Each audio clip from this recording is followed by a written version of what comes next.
역사의 흐름은 종종 예측할 수 없는 방식으로 흘러갑니다. 과거가 반복되지는 않지만 여러 시대에 걸쳐 패턴이 다시 나타나면서 운율이 맞을 수는 있습니다. 오늘날 세계는 2차 세계대전의 서막과 유사한 문제들을 불러일으키는 여러 요인들이 복합적으로 작용하는 상황에 직면해 있습니다. 국제 규범과 제도가 긴장에 직면하면서 지정학적 분열이 심화되고 있습니다. 이 장에서는 지난 세기의 불안정성이 글로벌 분쟁으로 확산될 수 있었던 여러 가지 조건과 그 여파가 현재에 어떤 영향을 미치고 있는지 살펴봅니다. 1930년대에는 대공황의 여파가 제1차 세계대전의 참화로 이미 약화된 국가의 기반을 흔들었습니다. 민주주의는 흔들리고 극단주의 이데올로기가 힘을 얻었습니다. 전후 보상과 규제에 불만을 품은 독일에선 나치 정권 하에서 반동적 민족주의가 부상했습니다. 군국주의는 히틀러 치하에서 무자비하게 추진된 재무장과 팽창주의 목표와 함께 이어졌습니다. 유럽 전역에 경찰 국가가 등장했습니다.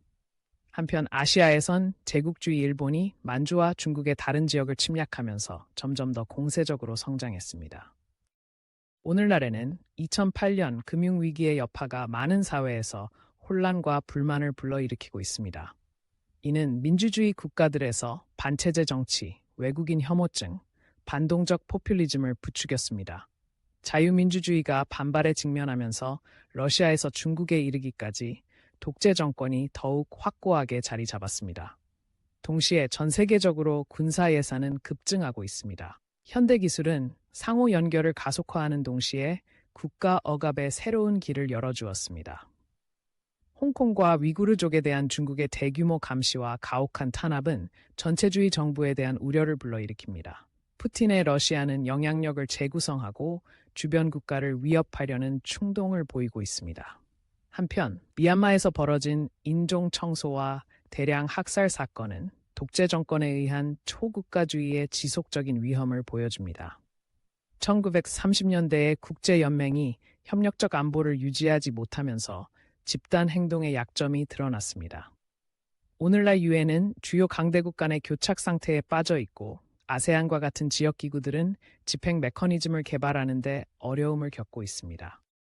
무기통제 조약부터 기후협약에 이르기까지 국제협정이 약화되고 있습니다.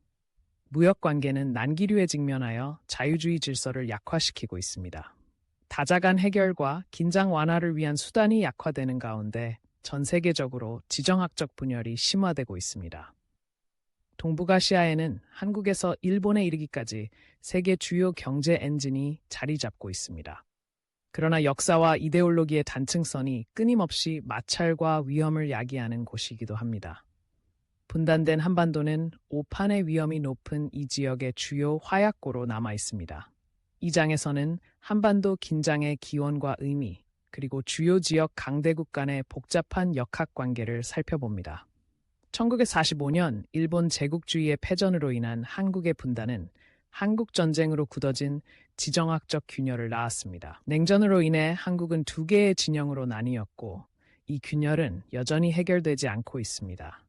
북한 김정은 정권은 외부 위협을 억제하고 국내 권력을 공고히 하기 위해 핵무기를 계속 추구하고 있습니다. 대화가 교착 상태에 빠진 가운데 북한의 미사일 실험이 가속화되면서 주변국들이 불안에 떨고 있습니다. 한편 한국은 미국과의 동맹과 자체적인 군사적 발전으로 인해 북한은 무기 개발에 박차를 가하고 있습니다. 핵을 가진 북한이 일본과 잠재적으로 북미까지 공격할 수 있게 되면서 극도로 불안정한 환경이 조성되고 있습니다. 특히 북한 내부의 불안정성으로 인해 재앙적인 오판이 발생할 가능성이 높습니다. 중국은 북한의 불안정화를 원치 않지만 북한을 지렛대로 활용하고 있습니다. 중국은 미국과 동맹국들이 영내에서 균형을 잃지 않도록 하는 것이 수사가 격화되더라도 자국의 이익에 부합합니다. 중국은 또한 한미동맹을 약화시키고 미국을 불안정한 행위자로 낙인 찍을 기회를 노리고 있습니다. 러시아는 북한에 대한 어떠한 압박에도 반대하는 동시에 자국의 경제관계를 강화하는 데 있어 중국과 보조를 맞추고 있습니다. 일본은 북한 미사일이 자국 상공을 날아다니고 미국이 잠재적인 지역 분쟁에 일본을 끌어들일 수 있다는 불안한 전망에 직면해 있습니다. 이로 인해 평화주의 헌법에도 불구하고 반격 능력 확보에 대한 국내 논의가 활발해지고 있습니다. 한국은 미국과의 동맹과 중국과의 경제관계 사이에서 아슬아슬한 줄타기를 하고 있습니다. 한반도는 강대국 간 명성과 영향력을 놓고 벌이는 더 큰 싸움의 무대가 될 위험이 있습니다. 역사적 라이벌 간의 신뢰가 약화되면 미사일 시험과 같은 사건을 잘못 해석하고 과잉 반응할 가능성이 커집니다. 대규모 분쟁이 발생할 가능성은 여전히 낮지만 연평도 같은 사건으로 인한 확전의 경로는 예측하기 어려울 수 있습니다. 화약고와 같은 환경은 외교와 소통 메커니즘을 그 어느 때보다 절실하게 만듭니다. 동남아시아 해역은 오랫동안 세계 무역과 에너지 공급의 핵심 경로를 연결하는 해상 교차로 역할을 해왔다. 그러나 지정학적 경쟁이 격화되면서 이 전략적 해역은 이제 분쟁 지역이 될 위험이 있습니다. 남중국해는 중국이 영향력과 영향력을 확대하면서 가장 중요한 긴장의 장으로 부상했습니다. 군사적으로 규모가 작은 지역 국가들에게 거대 국가들 사이에서 균형을 잡는 것은 위태로운 일이 되었습니다. 베트남, 말레이시아, 필리핀, 인도네시아 등 아세안 국가들은 영유권 분쟁 중인 스프래틀리 군도와 파라셀 군도에 대한 중국의 영유권 경계선인 구단선과 영유권 분쟁이 중첩되어 있습니다. 매년 수조 달러의 무역이 이 해역을 통과합니다. 이 해저에는 상당한 양의 석유와 가스가 매장되어 있는 것으로 추정됩니다. 연안 국가들은 분쟁이 격화되는 와중에도 해양 탐사를 강화하고 있습니다. 중국은 해군력을 공격적으로 확장하고 매립된 산호초와 섬에 군사시설을 건설하여 지분을 강화하고 있습니다. 중국 선박은 다른 영유권 주장국들의 에너지 작업을 방해하기도 했습니다. 중국의 행동을 제한하기 위해 동남아시아 국가들은 미국, 일본, 인도와 같은 외부 강대국과의 안보 관계를 강화해 왔습니다. 하지만 중국과의 중요한 경제 관계를 유지하는 것과 균형을 맞춰야 합니다. 필리핀의 경험은 중국의 강압과 마찰을 관리하는 것이 얼마나 복잡한 일인지 잘 보여줍니다. 2016년 필리핀은 국제재판소에서 중국의 주장을 기각하는 판결을 받아냈습니다. 하지만 이를 강제할 수 있는 수단이 거의 없는 상황에서 중국은 계속해서 세력을 확장했습니다. 그래서 필리핀은 30년 만에 미군의 복귀를 허용하는 군사협정을 부활시켰고 이는 중요한 대응책이 되었습니다. 베트남은 또한 2014년 중국과의 팽팽한 해전 이후 러시아와 인도에서 확보한 잠수함, 미사일, 제트 전투기로 조용히 방어를 강화했습니다. 그러나 베트남에 대한 중국의 수십억 달러 투자도 베트남의 대응을 약화시키고 있습니다. 한편 중국은 아세안 포럼에서 캄보디아를 외교적 대리인으로 삼아 분열과 통치에 의존하고 있습니다. 2020년 중국 트롤 어선이 파라셀 인근에서 베트남 어선을 침몰시킨 사건이 발생하면서 분쟁이 확대될 위험이 강조되었습니다. 유전과 가스전을 둘러싼 이전의 분쟁과는 달리 이 사건은 고갈된 자원을 두고 두 나라의 어선이 다투는 사건으로 현재 여러 전선에서 긴장이 고조되고 있음을 보여줍니다. 미 해군의 주둔은 중국이 자주 훼손하는 항행의 자유와 같은 규범을 강화하기 위한 목적도 있습니다. 여러 행위자 사이에서 영유권 분쟁에 대한 민족주의적 감정이 고조되고 있는 상황에서 남중국해의 상호 연계된 분쟁을 관리하는 것은 전략적, 외교적 난제로 남아 있습니다. 공동개발 이니셔티브가 제안되었지만 일방적인 행동과 경쟁적 동맹은 제로섬 사고방식을 부추기고 있습니다. 아세안 국가들이 강대국 간의 소용돌이 속으로 더 깊이 빨려 들어가면서 오판의 여지가 좁아지고 있습니다. 대만은 경제적으로나 전략적으로 중요한 위치에 있으면서도 위태로운 상황에 처해 있습니다. 대만의 번성하는 반도체 산업은 아이폰에서 첨단 미사일에 이르기까지 모든 것을 구동하는 혁신의 최첨단을 상징합니다. 또한 대만의 지리적 위치는 동아시아의 주요 항로와 교차하며 태평양의 주요 거점을 제공합니다. 이러한 현실로 인해 대만은 지정학적 흐름이 격화되는 중심지가 되었습니다. 1949년 중국 내전 이후 패전한 중화민국 정부는 대만으로 후퇴했지만 이후 대만은 산업 강국으로 탈바꿈했습니다. 많은 개발도상국들이 주춤하는 사이 대만은 오늘날 디지털 경제의 최전선에 있는 첨단 기술 대국으로 발전했습니다. 대만의 반도체 파운드리는 이제 글로벌 공급망의 필수적인 요소가 되었습니다. 이는 대만의 영향력을 제공하지만 동시에 취약성을 제공합니다. 대만의 실리콘 보호막은 중국의 오랜 목표인 통일에 의해 위협받고 있습니다. 상징적인 차원에서 대만을 정복하면 중국 공산주의 이전 시대의 마지막 보루를 지워 시진핑의 위대한 부흥구상을 실현할 수 있습니다. 전략적으로도 대만의 반도체 역량을 확보하면 미국과의 경쟁에서 우위를 점할 수 있습니다. 따라서 중국은 당근과 채찍을 병행하는 노력을 강화하고 있습니다. 대만 인근에서 도발적인 군용기 비행을 통해 유권자와 지도자들이 통일을 수용하도록 겁을 주려고 합니다. 동시에 중국은 기술 접근과 정치적 협력에 대한 경제적 인센티브를 조건부 특전으로 내걸고 있습니다. 미국 의회의 타이베이 방문은 중국 공산당의 민감성을 보여주는 위협의 신호탄입니다. 대만과 대만 지도자 차이잉원 총통은 이러한 압박에 현명하게 대처합니다. 공식적인 독립 야망을 포기하면서 대만은 기술적 강점을 활용하고 일본과 호주 같은 국가에 대한 지원을 통해 사실상의 외교적 공간을 확보하고 있습니다. 양안 위기 시 개입 가능성을 포함하여 미국과의 전략적 연계는 여전히 중요합니다. 그러나 중국과의 무역 및 기술 경쟁은 대만의 안보 보증인으로서 미국의 역할을 복잡하게 만듭니다. 한편 대만은 미사일 시스템과 같은 자체 방어 능력을 통해 침략을 억제하고 중국 군대에 대한 비용 편익 계산을 형성하고 있습니다. 또한 공급망을 재구성하여 경제적 의존도를 낮추고 있지만 디커플링은 여전히 어려운 과제입니다. 따라서 대만은 경제적, 군사적 이해관계가 여러 강대국 사이에서 역동적으로 충돌하고 조율되는 복잡한 스트레스 지점을 나타냅니다. 대만의 미래 안정을 위해서는 우선순위를 균형 있게 조정하고 결연한 의지와 함께 유연성을 발휘해야 합니다. 현대전에서 칩은 필수적인 요소인 만큼 대만의 실리콘 방패는 글로벌 디지털 경제의 공급망 교차점을 보호하는 동시에 대만 해협에서 안전하고 독립적인 위치를 확보하는 것이 시급한 우선 과제입니다. 광활한 군도에 퍼져 있는 태평양 선국가들은 지정학적으로 새로운 주목을 받고 있습니다. 이로 인해 푸른 태평양은 중국과 서방 강대국 간의 새로운 영향력 투영의 장으로 변모했습니다. 이제 작은 섬나라들은 주변 바다보다 더 위험한 전략적 흐름을 헤쳐나가고 있습니다. 동맹의 분열을 막고 지역 통합을 촉진하는 것은 매우 중요합니다. 솔로몬 제도는 최근 중국과의 안보 협정으로 호주와 뉴질랜드의 경각심을 불러일으키면서 태평양의 중요성을 부각시켰습니다. 호니아라는 중국 기지를 건설할 의도가 없다고 주장했지만 이번 협정으로 해군의 접근을 허용했습니다. 이는 호주와 미국이 동맹국 섬 주변에서 지키고 있는 경계선을 뚫는 것입니다. 또한 중국이 전력을 투사하고 잠재적으로 통신을 감시할 수 있는 더 큰 능력을 갖게 됩니다.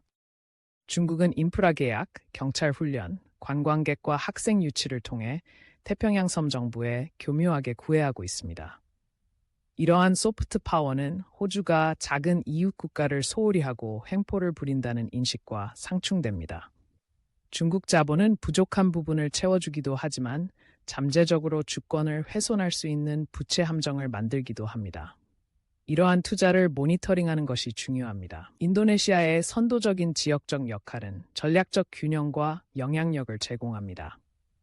자카르타는 중국의 해양 진출에 대처하는 실용주의를 보여주면서 동시에 아세안 통합의 지렛대 역할을 하고 있습니다.